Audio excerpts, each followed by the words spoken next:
साथियों नमस्कार। इस समय हम गुजरात राज्य के नर्मदा जनपद में हैं, जहां पर भारत के पहले उप प्रधानमंत्री एवं गृह मंत्री, जो मजबूत, अडिग एवं दृढ़ संकल्पित व्यक्तित्व के धनी थे, जिनका जन्म 31 अक्टूबर 1875 को गुजरात के नादियाड, जो खेड़ा जनपद है, उसमें एक किसान परिवार में हुआ था।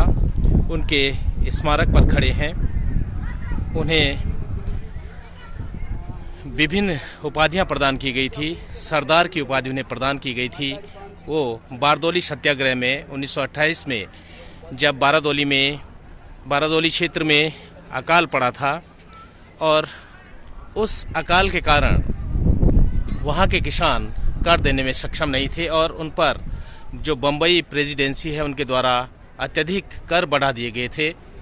22% कर बढ़ा दिया गया था। तो वहाँ पर आंदोलन हुआ था। उसके बाद एक सफल जो आंदोलन है, वो सफल आंदोलन सरदार वल्लभ भाई पटेल के नेतृत्व में हुआ और उसके कारण जो अंग्रेज सरकार थी उन्हें झुकना पड़ा और कर को घटाकर 3% कर दिया गया था। तो वहाँ पर जो महिलाएं हैं, गांधी जी हो गए, किसान हो गए, उनके द्वारा उन्हें सरदार की उपाधि दी गई थी। इसी तरह से जो भारत की स्वतंत्रता के बाद बहुत सारी जो स्वतंत्र रियासतें थी, उन स्वतंत्र रियासतों को भारतीय संघ में विलय का दायित्व इसी महान विभूति को दिया गया था। गांधी जी ने कहा था कि आप ही ये कार्य कर सकते हैं और उनके द्वारा सभी जो रियासतें थी, उन रियासतों को भारतीय संघ में उनका विलय कर दिया गया था। जो 562 रियासतें थी, 562 रियासतों का भारतीय संघ में विलय का जो योगदान है, वो योगदान सरदार वल्लभ भाई पटेल को दिया जाता है। उन्हें इस कृत्य के लिए गांधी जी द्वारा लौह पुरुष की उपाधि दी गई। उन्हें भारत का बिस्मार्क भी कहा जाता है। ये स्मारक विश्व का सबसे ऊंचा स्मारक है। साथियों, इस समय हम ठीक इस स्टैचू के आधार पर हैं। ये देखिए आप, ऊपर तक स्टैचू और सामने पर्यटक, ये पहाड़ियाँ और ये सामने सरदार सरोवर जो डैम है, सरदार सरोवर डैम दिखाई दे रहा है। ये दृश्य बहुत ही सुंदर। सामने नर्मदा नदी, जो कि इस समय इसमें पानी कम दिखाई दे रहा है क्योंकि डैम के कारण पानी यहाँ पर रुका हुआ है। 182 मीटर की इस स्मारक की ऊंचाई है और आधार सहित इसकी कुल ऊंचाई, ये आधार नीचे से 240 मीटर है। ये स्टैच्यू ऑफ यूनिटी के अंदर का दृश्य, जिसमें सरदार वल्लभ भाई पटेल के जीवन वृत्त से जुड़ी हुई विभिन्न घटनाओं का यहाँ पर उल्लेख किया गया है। ये देखिए आप, बहुत सारे जो पर्यटक हैं देश विदेश से आए, वो वल्लभ भाई पटेल के जीवन वृत्त की और उनके राष्ट्र को किए गए अविस्मरणीय योगदान की झांकियाँ देख रहे हैं। बहुत ही सुंदर और अनोखा दृश्य। ये नर्मदा नदी सामने आपको दिखाई दे रही है। नर्मदा नदी का एक टापू है, साधु बेट के नाम से इसे जाना जाता है इस टापू को। और ये सामने सरदार सरोवर परियोजना, जो कि हमारे जो पूर्व उप प्रधानमंत्री हैं, भारत रत्न सरदार वल्लभ भाई पटेल, उन्हीं के नाम पर है। ये सामने दिखाई दे रहा है। तो इस स्टैचू का जो संकल्पना थी, वो संकल्पना हमारे वर्तमान जो प्रधानमंत्री हैं, यशस्वी प्रधानमंत्री श्री नरेंद्र मोदी जी द्वारा इस संकल्पना को प्रस्तुत किया गया था। उनका ये एक ड्रीम प्रोजेक्ट था। और उसके बाद 2013 में 31 अक्टूबर 2013 को जब हमारे वर्तमान प्रधानमंत्री जी मुख्यमंत्री के पद को सुशोभित कर रहे थे गुजरात में, उनके द्वारा 31 अक्टूबर 2013 को इसका शिलान्यास किया गया था। हमारे जो सरदार वल्लभ भाई पटेल हैं, उनके जन्म दिवस के अवसर पर 31 अक्टूबर उनका जन्म दिवस भी है, जिसे राष्ट्रीय एकता दिवस के रूप में भी मनाया जाता है। और 45 माह के बाद ये स्टैचू बनकर तैयार हो गया था। ये देखिए आप, कितना सुंदर और पर्यटन के दृष्टिकोण से धनी ये क्षेत्र बना दिया गया है। के आधार पर विकसित किया गया सुंदर गार्डन है फुलवाड़ी। ये देखिए आप सामने, बहुत ही सुंदर ये नज़ारा। सामने सरदार सरोवर बांध परियोजना का भाग जो है वो दिखाई दे रहा है। सुंदर सुंदर छोटी छोटी पहाड़ियाँ, और ये अंदर बहुत सारे देश विदेश के पर्यटक।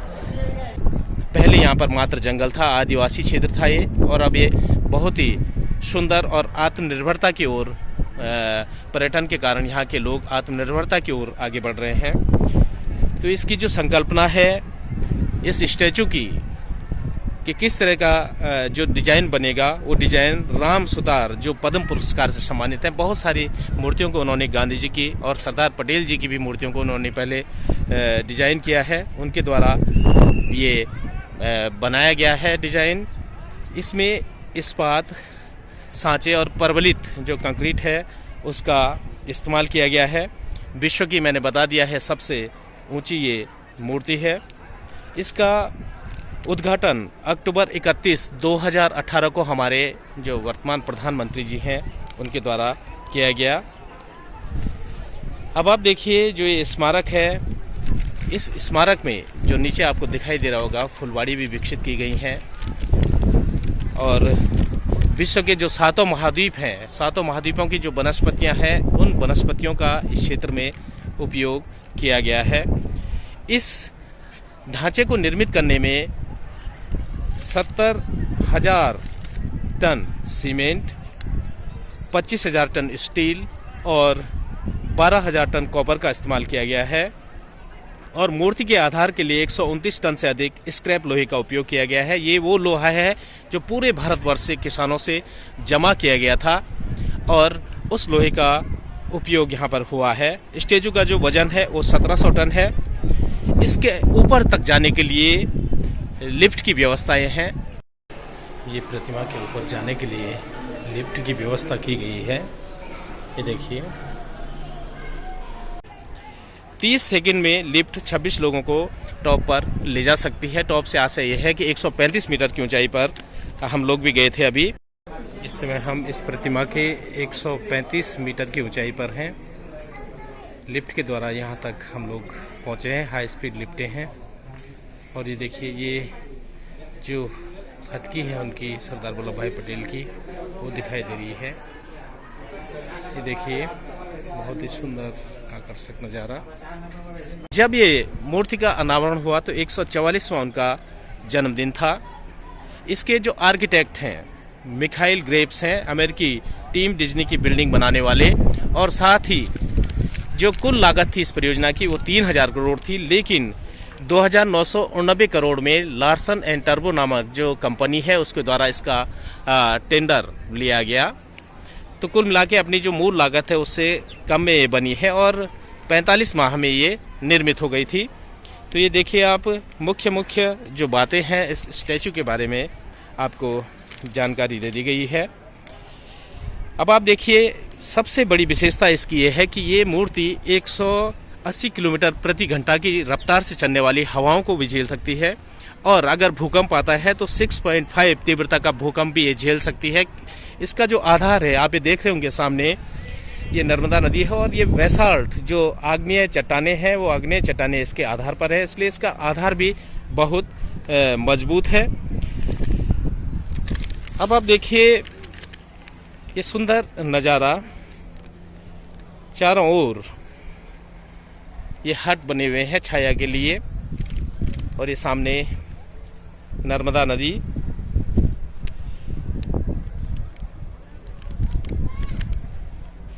मैंने पहले भी बताया आपको कि मूर्ति को बनाने के लिए लोहा पूरे भारत के किसानों के पुराने औजार संग्रह करके 500 मीट्रिक टन लोहा इसमें संग्रह किया गया था, लेकिन मुख्य प्रतिमा में इसका इस्तेमाल नहीं हो पाया। इसको जो आधार है, आधार में इस लोहे का इस्तेमाल किया गया है। ये देखिए आप, ये सुंदर नज़ारा आप भी लीजिए। ये सामने छोटी छोटी जो पहाड़ियाँ हैं, सामने सरदार सरोवर डैम, और बिल्कुल आदिवासी क्षेत्र को एक समृद्ध क्षेत्रीय क्षेत्र में बदलने के लिए हमारे प्रधानमंत्री जी ने ये प्रोजेक्ट यहाँ पर लॉन्च किया और बहुत सारी इसमें आदिवासी जो महिलाएं हैं, आदिवासी पुरुष हैं, उनको रोज़गार मिला हुआ है। यहाँ पर वो ऑटो चालक बनी हुई हैं महिलाएं। यहाँ पर देखिए कितना परिवर्तन हुआ है उनके जीवन में। उन्हें उनका रोज़गार का आधार बना, लोगों के पर्यटन का आधार बना और भारत को गौरवान्वित किया इस स्टैचू ने, क्योंकि ये विश्व की सबसे ऊंची प्रतिमा है, 182 मीटर ऊंची। हमें गर्व है अपने राष्ट्र पर, हमें गर्व है अपने ऐसे युग पुरुष पर जिनके द्वारा देश की एकता और अखंडता को अक्षुण्य रखने के लिए जीवन भर प्रयास किए गए। नमन है ऐसी विभूति को, बहुत बारंबार नमन है। धन्यवाद।